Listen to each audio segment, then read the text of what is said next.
Hello, আসসালামু আলাইকুম। সবাইকে টেকনিক্যাল অ্যানালাইসিস হাবের পক্ষ থেকে শুভেচ্ছা। আমরা আজকে ইস্টার্ন কেবল শেয়ারটি নিয়ে বিস্তারিত কথা বলব। আ স্ক্রিনে দেখতে পাচ্ছেন শেয়ারটির উইকলি চার্ট। আচ্ছা, আমরা অ্যাকচুয়ালি ডেইলি চার্ট নিয়ে শুরু করি। উম আচ্ছা, আমরা দেখতে পাচ্ছি শেয়ারটির ডেইলি চার্ট অনুসারে দেখতে পাচ্ছেন শেয়ারটি একটা লং ডাউন ট্রেন্ডে ছিল।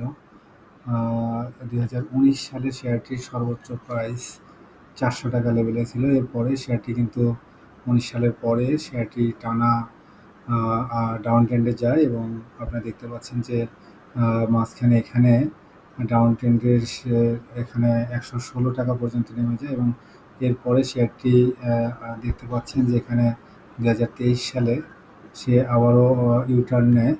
এরপরে এখান থেকে আসলে আবারও ডাউন ট্রেন্ডে যায়। যাই হোক, আমরা শেয়ারটির কিছু ইন্ডিকেটর দেখব। আমরা দেখতে পাচ্ছি শেয়ারটিকে যদি একটু ক্লোজ করে দেখাই, তাহলে দেখতে পাচ্ছেন যে এই শেয়ারটি লাস্ট কিছুদিন হলো আসলে আপ ট্রেন্ডে রয়েছে। আর এই শেয়ারের সবচেয়ে মজার বিষয় হলো, আমি যে ইন্ডিকেটরটাকে সবচেয়ে বেশি ফলো করে থাকি সেটা হলো ইএমএ ক্রস ওভার। তো সেক্ষেত্রে এই শেয়ারের আমরা দেখতে পাচ্ছি গত ওয়ার্কিং ডেতে অর্থাৎ লাস্ট বৃহস্পতিবারে দেখতে পাচ্ছি যে এই শেয়ার তার ইএমএ ক্রস ওভার হয়েছে, অর্থাৎ 50 ডেজ এবং 200 ডেজের এক্সপোনেনশিয়াল মুভিং অ্যাভারেজের ক্রস ওভার হয়েছে। এবং আপনারা দেখতে পাচ্ছেন যে ভলিউম কিন্তু লাস্ট 5 দিন খুবই বড় বড় ভলিউম নিয়ে গ্রিন ক্যান্ডেলে প্রচুর লেনদেন হচ্ছে। এবং আজকে শেয়ারটি যদিও একটু উইক পজিশন শো করছে ক্যান্ডেলের মধ্যে, তো তারপরেও লো ক্যাপ শেয়ারগুলো আসলে যেহেতু সবগুলো ভালো করেছে, সেই হিসাবে আজকে এই শেয়ারটি আরও হয়তো ভালো করার কথা ছিল, কিন্তু যাই হোক শেষের দিকে সেল প্রেশারের কারণে শেয়ারটি আসলে প্রাইস ধরে রাখতে পারেনি। তো যাই হোক, শেয়ারটি যেহেতু আমরা দেখতে পাচ্ছি যে লাস্ট কয়েকদিন অর্থাৎ লাস্ট 5 দিন আমরা দেখতে পাচ্ছি যে আপ ট্রেন্ডে রয়েছে এবং ভলিউমও কিন্তু ক্রমান্বয়ে বেড়ে চলছে। তো সেক্ষেত্রে যদি কালকে যদি ভলিউম আরও একটু বাড়ে, তাহলে কিন্তু শেয়ার প্রাইস এখান থেকে সামনের দিকে যাওয়ার যথেষ্ট চান্স রয়েছে। তাও সেক্ষেত্রে তার পরবর্তী রেসিস্ট্যান্স 141 টাকা এবং ফাইনালি ডাউন ট্রেন্ডের যে চ্যানেলে তার যে রেসিস্ট্যান্স রয়েছে সেটা অলমোস্ট 45 টাকার দিকে। তবে এই লেভেলটা, এই রেড কালারের যে ডাউন ট্রেন্ডের চ্যানেল, এই লেভেলটা ব্রেক করলেই নতুন করে আমরা হয়তো এখান থেকে প্রাইস মুভমেন্টের আসলে আশা করতে পারি। তো যাই হোক, এছাড়া শেয়ারটির আমরা আরও কিছু বিষয় দেখব। ইসিমোকো ক্লাউডটা যদি দেখি, আমরা দেখতে পাচ্ছি ডেইলি চার্টে ইসিমোকো ক্লাউডের অবস্থান। ইসিমোকো ক্লাউডকে ভেদ করে কিন্তু আমরা দেখতে পাচ্ছি উপরে উঠে গিয়েছে।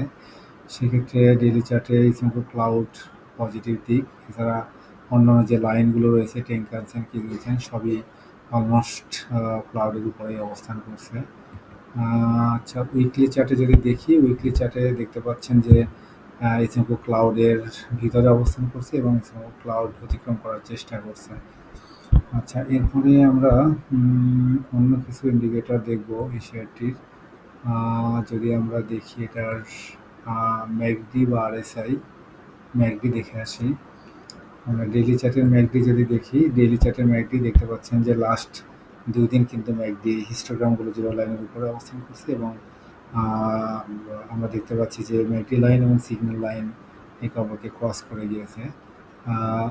উইকলি চার্টে যদি দেখি, উইকলি চার্ট দেখতে পাচ্ছেন যে উইকলি চার্ট কিন্তু খুবই স্ট্রং, অর্থাৎ দীর্ঘদিন পরে বলা যায় এই লেভেল থেকে, অর্থাৎ 2023 সালের অগাস্ট থেকে ম্যাকডি লাইন এবং সিগন্যাল লাইন দুটো জিরো লাইনের নিচে আসে এবং দীর্ঘদিন পরে কিন্তু আমরা দেখতে পাচ্ছি যে লাস্ট 1 মাস হলো জিরো লাইনের উপরে যাচ্ছে ম্যাকডি লাইন এবং সিগন্যাল লাইন।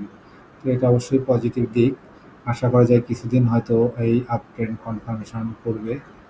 মান্থলি চার্টে যদি ম্যাকডি দেখি, আমরা দেখতে পাচ্ছি দীর্ঘদিন পরে অর্থাৎ 2023 অক্টোবর থেকে শুরু করে ম্যাকডি জিরো লাইনের নিচে ছিল। আমরা দেখতে পাচ্ছি লাস্ট 2 মাস কিন্তু ম্যাকডি জিরো লাইনের উপরে উঠেছে এবং গ্রিন ক্যান্ডেলে ম্যাকডি অবস্থান করছে জিরো লাইনের উপরে এবং এদিকে মান্থলি মান্থলি চার্টে আমরা দেখতে পাচ্ছি যে ম্যাকডি লাইন এবং সিগন্যাল লাইনও একে অপরকে ক্রস করেছে, যেটা অবশ্যই পজিটিভ দিক।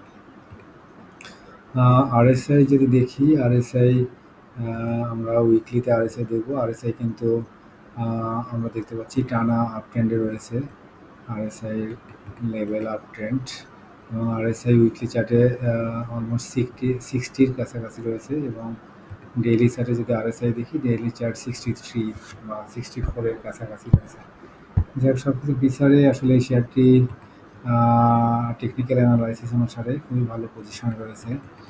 আমরা যদি এটার ইপিএস দেখি, ইপিএস দেখি ইপিএস বিচারে শেয়ারটির আসলে খুবই পোর অবস্থানে রয়েছে। তবে পজিটিভ দিক হলো আমরা যদি দেখি 2018 সালের পর থেকে ইপিএস কিন্তু আপ ট্রেন্ডে রয়েছে। আমরা যদি এটাকে গ্রাফিক্যালি দেখি, দেখতে পাচ্ছেন যে ইপিএস কিন্তু অনেক মাইনাস ছিল, সেখান থেকে কমতে কমতে এখন ক্রমান্বয়ে প্রত্যেক বছরে ইপিএস কিন্তু বেড়ে চলছে। তো এটা অবশ্যই পজিটিভ দিক, অর্থাৎ বিজনেসের গ্রোথ তাদের পজিটিভ। ন্যাব যদি দেখি, ন্যাবও আমরা দেখতে পাচ্ছি ন্যাব কিন্তু 30 টাকা ছিল 2018 সালে, সেটা কিন্তু এখন অলমোস্ট 344 টাকা।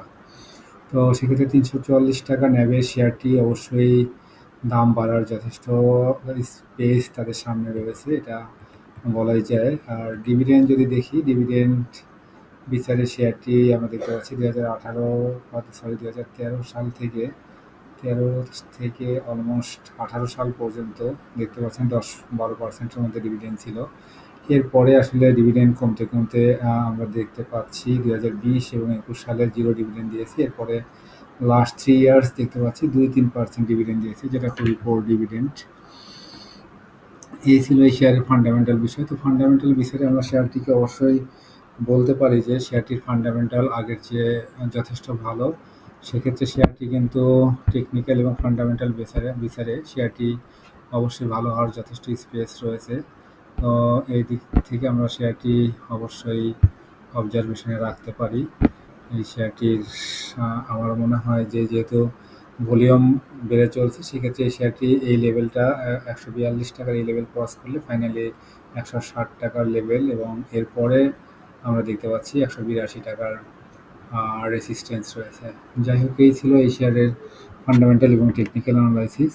তো যাই হোক, সবাই জেনেও বুঝে বিনিয়োগ করবেন, সবার জন্য শুভকামনা থাকলো। আর সবাই অবশ্যই চ্যানেলটি সাবস্ক্রাইব করবেন এবং লাইক ও কমেন্টস করে এই চ্যানেলের পাশে থাকবেন।